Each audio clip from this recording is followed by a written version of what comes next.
Welcome to my channel. Subscribe, listen and enjoy my stories every day. It was a Friday night, like any other. I just finished a long week of work and was looking forward to a quiet evening at home.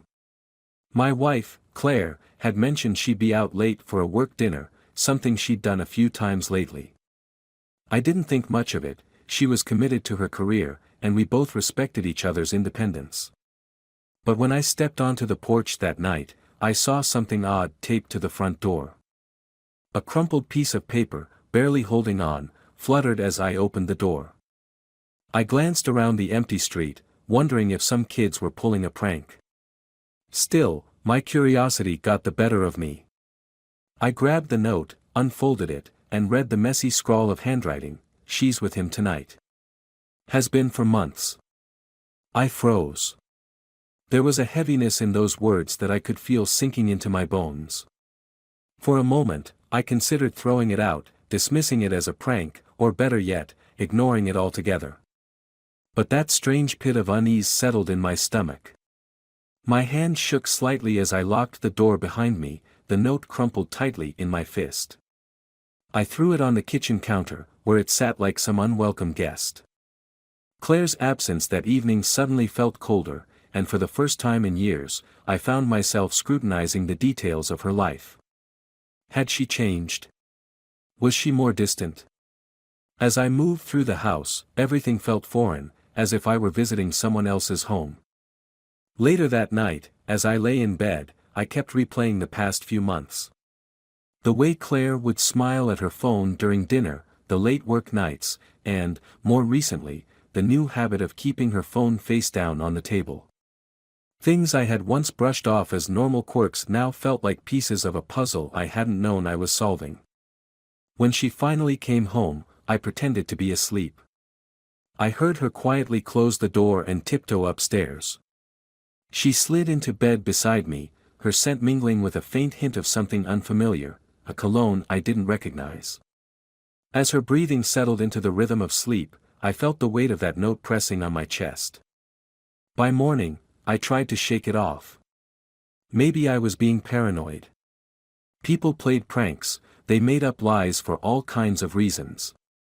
But every time I thought about the note, that feeling of dread resurfaced. Deciding I couldn't ignore it, I started with something small. I checked her recent phone bills. Claire had her own line, and I'd never felt the need to intrude on her privacy. But now, as I scanned the bill, one number kept popping up repeatedly, sometimes late at night, other times on weekends when I was out of the house.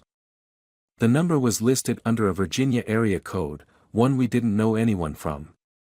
My pulse quickened. I tried to rationalize it. Maybe it was a client or some coworker she was working with on a project. But the calls seemed personal. Long conversations. Always during her supposed late nights at work. I knew I needed to be sure before jumping to any conclusions, so I decided to take it a step further. That night, after she left for another work dinner, I waited a few minutes before grabbing my car keys and following her.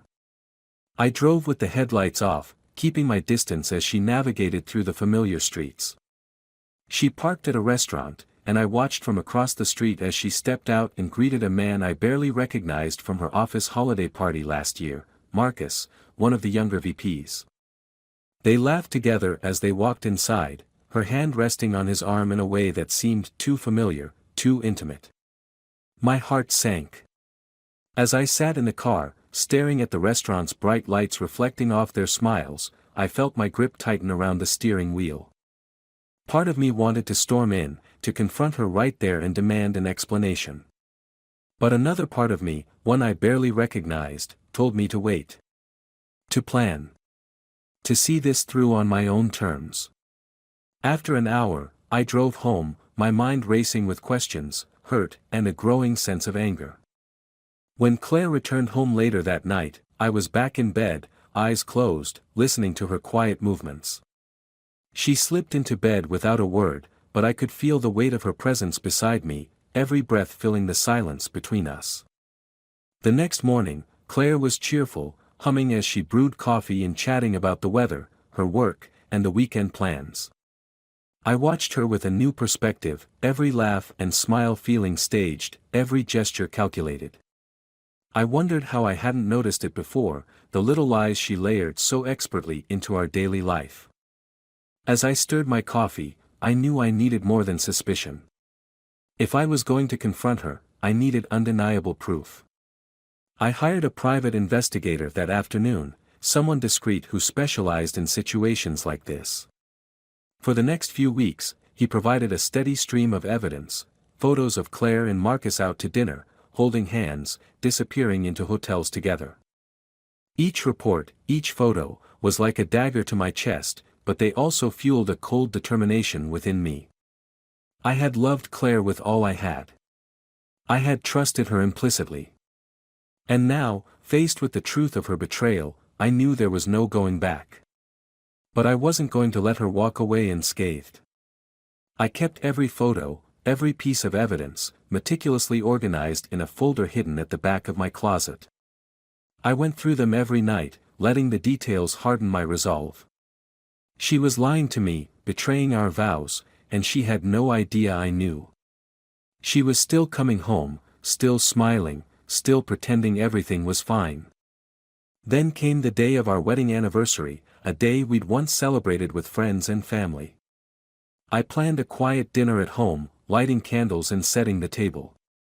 Claire arrived home, surprised by the setting, and smiled as she kissed my cheek.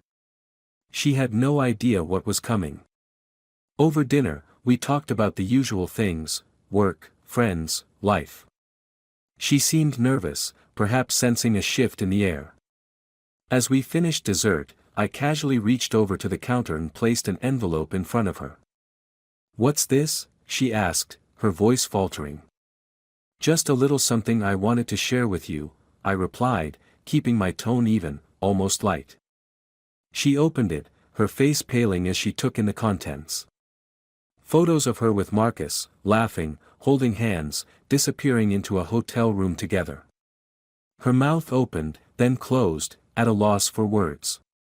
Finally, she whispered, How did you find out?" I sat back, watching her, feeling a strange calm settle over me. "Does it matter?" "I know everything, Claire." Her eyes filled with tears, but I felt nothing. No sympathy, no sadness. Only a strange sense of relief. Claire's face drained of color as she stared at the photos.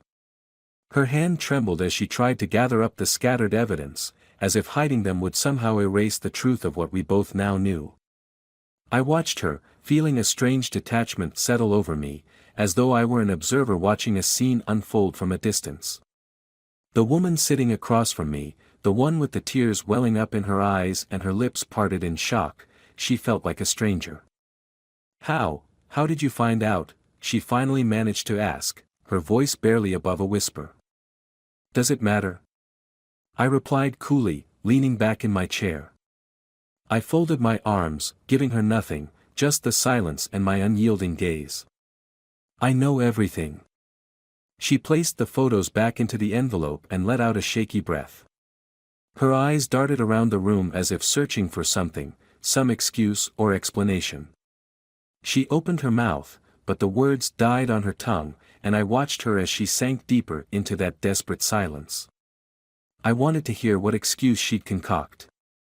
After all, she was a master at spinning lies. Finally, she spoke. "I'm so sorry, Thomas. I never wanted to hurt you." I let out a hollow laugh. "Didn't want to hurt me? Claire, you've been lying to me for months. Every night you said you were working late, every time you came home with that 'I'm too tired' excuse, you were out with him, weren't you?" She nodded, her eyes downcast. "Yes," she admitted, voice barely audible. "But it wasn't supposed to be like this. I never meant for it to go this far." "What was it supposed to be, then?" I asked, my voice sharper than I intended. "A fun little fling? A harmless escape from your boring husband?" Her head shot up, and for a moment, I saw a flash of anger in her eyes. "Don't twist this around, Thomas. It wasn't about you being boring. I was. I felt trapped. And Marcus, he made me feel alive again.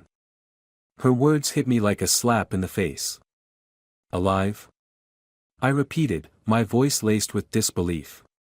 And what about us, Claire? What about everything we've built together? Did that mean nothing to you? She bit her lip, hesitating. Of course it did, Thomas. I love you. She trailed off, as though searching for the right words, but they never came. I shook my head, anger simmering just below the surface. Don't stand there and tell me you love me. Because love doesn't look like this, Claire. Love isn't deceit and betrayal. It isn't hiding your phone, lying about where you are, or coming home smelling like someone else's cologne. She flinched, her face flushed with shame, and I felt a brief flicker of satisfaction. I wanted her to feel every ounce of guilt and regret, to understand the weight of what she'd done. But then she surprised me. She straightened up, her voice steadier, though her hands still shook. Thomas, I know I've messed up. I don't deny that. But you're not exactly innocent in this either. My jaw clenched. What's that supposed to mean? She took a deep breath, crossing her arms. You're never here. Always working late, buried in your projects. When was the last time you looked at me, really looked at me? We've been drifting apart for a long time, and you know it. I was about to argue, to remind her of every night I'd stayed home, every dinner date I'd planned, but the words caught in my throat. There was a sliver of truth in what she was saying. We had been drifting, but I had always believed we could work through it. That was what marriage was, wasn't it? Weathering the storms, sticking together even when things got tough. So, that's your excuse? I asked, forcing my voice to remain calm. That I wasn't attentive enough? That I didn't love you enough? No, she looked away, blinking back tears. But it was part of it. I was lonely, Thomas. And Marcus, he was there. He noticed me in ways you stopped noticing a long time ago. I let her words sink in, feeling the betrayal twist into something else, something almost like pity. How long had we been living like this? How long had we been pretending everything was fine when, in reality, we were strangers sharing a house and a history, but little else? Maybe you're right, I finally admitted, my voice softer. Maybe we were both to blame for how things turned out. But you know what? I would never have done this to you. I would never have looked elsewhere, no matter how bad things got between us. She looked at me, her face crumpling as the guilt flooded back. I'm sorry, Thomas. I don't know what else to say. I sighed, rubbing a hand over my face. Maybe there's nothing else to say. Maybe this is just it. Her eyes widened, panic flashing across her face. Wait. Are you saying you're leaving me? I looked at her, this woman I had once loved with every part of me, and I realized I didn't feel that love anymore. Not the way I used to. The betrayal had severed something inside me, leaving behind a cold emptiness. Maybe this was it. Maybe we had both run out of second chances. Yes, Claire, I replied, my voice barely above a whisper. I think that's exactly what I'm saying. She reached for my hand, her eyes pleading. Please, Thomas, don't do this. We can fix this. I know we can. I pulled my hand away, resisting the urge to comfort her. She didn't deserve that anymore. I don't think I can ever trust you again, Claire. And without trust, what's left? Her shoulders slumped, and I saw her crumble under the weight of her own choices. She opened her mouth to argue, but then she closed it, her eyes filling with a new resignation. In that moment, I knew it was over. Whatever we'd once had, whatever love or loyalty had bound us together, was gone. That night, I slept in the guest room, the silence between us heavier than any argument. Claire stayed in our bedroom, and though I could hear her crying softly through the walls, I didn't go to her. I didn't comfort her. I just lay there, staring at the ceiling, feeling a strange sense of peace settle over me. Over the next few days, we barely spoke. We moved through the house like ghosts, avoiding each other's gaze, pretending that the life we built together wasn't collapsing around us. I began gathering my things, packing up what I could and making plans to move out. She watched me with hollow eyes, but she didn't stop me. Finally, on the morning I planned to leave, she cornered me in the hallway, her face a mask of desperation. "Thomas, please," she whispered. "Please give us another chance. I can't lose you like this." I looked at her, the woman who had once been my everything, and felt nothing but a hollow ache. "You lost me the moment you decided to lie, Claire. I can't be with someone who betrayed me. I'm sorry." She reached out as if to touch me, but then she let her hand fall, her shoulders slumping in defeat. "Then, what happens now?" I took a deep breath, my voice steady. "I think you know. This is goodbye." As I turned and walked away, a strange sense of relief washed over me. It wasn't easy letting go, but it was necessary. The life we'd shared was over, shattered by lies and betrayal. But now, standing at the brink of something new, I felt a flicker of hope. Maybe, just maybe, I could rebuild. Leaving the house felt surreal. The home Claire and I had built together, with every detail carefully chosen, every corner filled with memories, now felt like a cage I was finally escaping. Each step toward the car loosened the weight of betrayal pressing down on my chest. But as much as I craved a fresh start, something inside me felt unresolved. For days, I kept up a facade of calm as I tried to move on, focusing on work, spending time with friends, anything to distract myself from the lingering anger. But it kept creeping back, that gnawing sense of injustice, the feeling that Claire's betrayal had been too easily dismissed. I couldn't let it end with just leaving, I needed her to understand the true depth of what she'd done. More importantly, I wanted closure, something that went beyond leaving her in that house full of memories. I took out my phone and scrolled to the photos of her and Marcus, each one a thorn piercing my pride. They looked happy, lost in each other's smiles and touches, as if the world beyond them didn't matter. Those images had fueled my anger and steeled my resolve, but now they felt more like loose ends that needed tying. I needed a way to confront her one last time, to make sure she fully grasped the betrayal and its repercussions. An idea started to form in my mind. It wasn't just enough to leave her. I needed her to feel the weight of every lie she'd told, every moment she'd stolen from me. That would be my closure. A week later, I found the perfect opportunity. I heard through mutual friends that her company was hosting a formal event, a black tie affair where all her co-workers, including Marcus, would be in attendance. The thought of showing up, confronting her and Marcus together in front of everyone, felt satisfying in a way I hadn't anticipated. It wasn't revenge, exactly, it was simply laying the truth bare. She'd stripped our life of dignity and honesty, so it was only fair that her lies be exposed for all to see. The night of the event, I put on my best suit, checked my phone to ensure I had everything I needed, and drove to the venue. The hotel was a grand, sprawling building with ornate chandeliers hanging from vaulted ceilings. I parked, took a deep breath, and entered the ballroom, where people were already mingling, sipping champagne, and laughing in clusters around the room. I didn't have to search long to find her. Claire was at the bar, dressed in a black gown, her hair pulled back elegantly, as if she hadn't a care in the world. Beside her stood Marcus, his hand lightly resting on her back, his eyes lingering on her in a way that would have shattered me weeks ago. But tonight, all I felt was cold determination. I approached slowly, letting her catch sight of me out of the corner of her eye. She turned, her face falling as she recognized me. For a moment, there was just silence between us, the noise of the crowd around us fading into the background. "Thomas," she whispered, her voice wavering.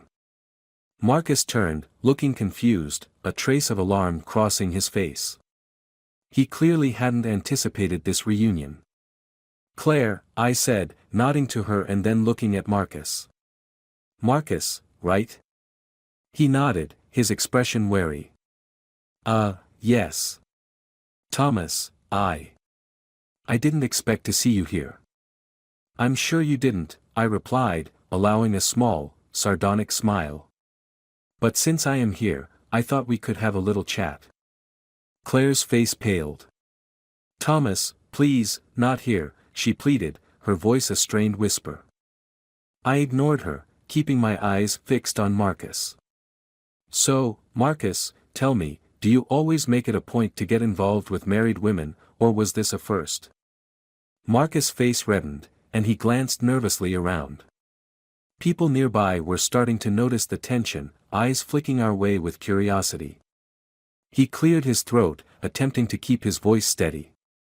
Thomas, this isn't the time or place. I think you should leave.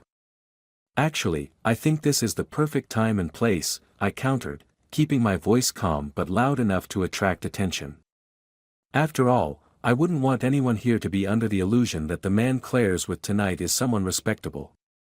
Claire's hand flew to her mouth, her eyes wide with panic. Thomas, stop, she hissed, reaching out to grab my arm. I pulled back, looking at her with a mixture of contempt and disappointment. Oh, now you want to be quiet? I don't think so, Claire. Not after everything you've done. Marcus shifted uncomfortably, attempting to keep his composure, but it was clear he was out of his depth. Look, Thomas, this is between you and Claire. There's no need to make a scene. I chuckled, shaking my head. No need? You both made this scene, not me. I'm just bringing it into the open. You thought I'd just quietly walk away, let you two have your fun, and go on with your lives. You don't get off that easily. The whispers around us grew louder as people leaned in, curious eyes watching the unfolding drama. I could feel the attention on us, the satisfying murmur of the crowd as they pieced together the story in front of them. Claire looked mortified, her gaze darting between me and Marcus as she struggled to keep her composure. Thomas, she said, her voice tight with desperation, please, let's go somewhere private and talk. I shook my head slowly. No, Claire. You wanted your freedom, right? You wanted a life without lies. Well, this is what that looks like. She looked at me, her expression crumbling, as if the weight of what she'd done had finally landed on her. And in that moment, I saw a flicker of something I hadn't expected, regret, real and raw, etched across her face. But it wasn't enough. It didn't change the past or erase the pain she'd caused. I took a step back, feeling the tension drain from my body. This is goodbye, Claire. Whatever life you choose from here, just remember, you made this choice. You lost me the moment you decided I wasn't enough.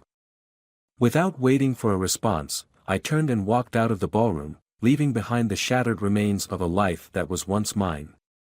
As I stepped outside into the cool night air, a strange sense of freedom washed over me, as though I'd finally closed a chapter that had weighed me down for too long. I didn't look back, didn't wait for some resolution or apology.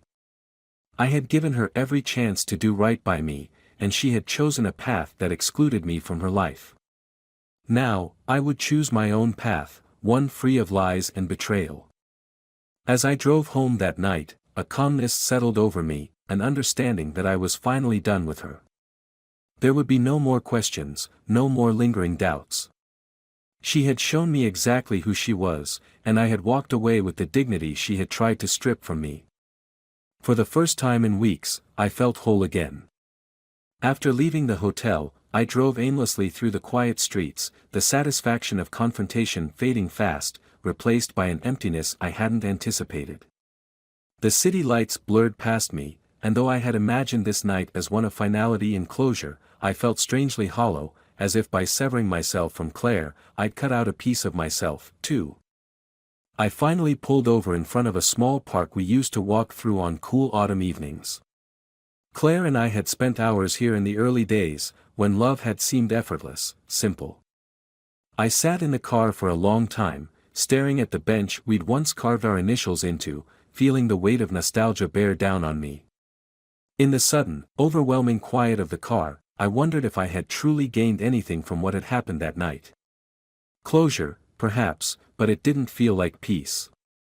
If anything, it was the sorrow of what I had lost, and what I was about to lose, that hit me hardest now. My phone buzzed, jolting me from my thoughts. I glanced down, surprised to see Claire's number flashing on the screen. A surge of anger flared, quickly fading to resignation. She was calling to plead, to fight, maybe even to accuse me of making a scene. But I felt too exhausted to answer, too worn down by the weight of everything we'd been through. I let it go to voicemail, silencing the insistent ring with a swipe of my thumb. Then, just as I put the phone down, another notification came through, a voicemail. Claire had left me a message. I hesitated, my finger hovering over the play button, my heart pounding despite myself. I couldn't ignore the pull, the faint sliver of something unfinished urging me to listen. With a deep breath, I tapped play and held the phone to my ear. There was a soft rustle, the faint sounds of traffic in the background, and then her voice, raw and unsteady. "Thomas," she began, her voice cracking. "I don't know why I'm calling. Maybe because it feels like I'll never get another chance. I know I don't deserve it, but I just want you to know that none of it ever meant what you thought it did. Maybe you won't believe me. Maybe I don't deserve to be believed. But I'm so sorry." She paused, her breath catching. I could hear the emotion spilling through, a desperation that felt both genuine and haunting. "I never thought I'd hurt you like this," she continued, her voice trembling. I was lost, Thomas. And instead of turning to you, I ran away. I was a coward. I still am. I know it's too late to make things right, but I don't think I can live with this guilt, knowing what I threw away. My grip on the phone tightened, her words piercing through me. I hadn't expected this bare, unguarded admission, this quiet surrender. If there's anything left, any part of you that can still forgive me, I just need to know that. I don't deserve it, I know, but I don't know how to go on without it. The voicemail ended, leaving a silence so thick it felt like it could swallow me whole. I stared at the phone, my mind racing, grappling with the fragments of her words. She'd never sounded so broken, so sincere. The anger I'd clung to for so long felt like it was slipping, leaving behind a numb ache that I couldn't shake. Without thinking, I dialed her number, the call connecting after a few rings. I expected to hear her voice, but instead, a woman's voice, older, unfamiliar, answered. "Hello." Yes," I stammered, taken aback. "Is Claire there?" There was a pause on the other end, and when the voice spoke again, it was heavy with something I couldn't place. I'm afraid Claire isn't available right now." "Who is this?" I cleared my throat, trying to steady myself. "This is Thomas, her husband." The silence that followed was long, almost unbearable. Finally, she spoke, her voice low and somber. "Thomas, I'm sorry to tell you this, but there's been an accident." My heart stopped. "An accident?" "Yes," she continued, her words trembling. "Claire was involved in a car accident earlier tonight. They tried to save her, but she didn't make it. I'm so sorry." The world around me blurred, her words crashing over me like a tidal wave. I sank back against the car seat, my mind reeling, refusing to believe what I'd just heard. Claire was gone. It didn't seem possible. She had just left me that voicemail, her voice still fresh in my mind, filled with regrets, with words she hadn't had the courage to say face to face. And now, she was gone. I barely registered the rest of the conversation, the woman's gentle condolences and details about the accident. It was only when she hung up that the reality began to settle, a crushing weight pressing down on my chest, making it hard to breathe. For hours, I sat there in the car, replaying her voicemail over and over, clinging to the sound of her voice, the raw honesty that had been too little, too late. She had reached out, tried to bridge the chasm between us, and now that chance was gone forever. The hollow ache inside me grew with each replay, a grief that was sharp, unrelenting. Every word felt like a wound reopening, every pause a reminder of the silence that would follow. We'd both made mistakes, let pride and resentment turn us into strangers. But in the end, she had been willing to face that truth, and I had turned away. I went to the house that night, needing to be somewhere familiar, somewhere that still held her presence. The house was dark, empty, a shell that echoed with memories of the life we'd shared. I found her things scattered around, the clothes she'd left in a hurry that morning, her favorite book lying open on the bedside table. I sat down on the bed, running my hand over the fabric, feeling the emptiness close in. The next morning, I went through her things, not out of necessity, but as a way to remember. Her perfume, a scarf she'd once worn on one of our vacations, the little trinkets she'd brought home from her work trips. Each item was a piece of her, fragments of a woman who had once filled my life with laughter and warmth. I realized, too late, that I had taken it all for granted, that I had let my anger and pride blind me to what truly mattered. In the days that followed, I struggled to make sense of my grief, of the deep, unresolved pain that gnawed at me. I wanted to reach back in time, to change those final moments, to let go of my need for revenge and find forgiveness instead. But it was too late. All I had were the memories, the fragments of a love that had been tarnished but was real, nonetheless. Her final words echoed in my mind, a haunting reminder of what I'd lost. I could almost hear her voice, feel her presence beside me, like a shadow that wouldn't fade. And as the days turned into weeks, I found myself returning to that park bench, sitting in the same spot we once had, remembering the life we'd shared. I knew I would carry her with me, the regrets, the love, and the pain, forever entwined. She had been my everything, and though I'd lost her, a part of her would remain, a bittersweet reminder of a life we'd built and shattered together.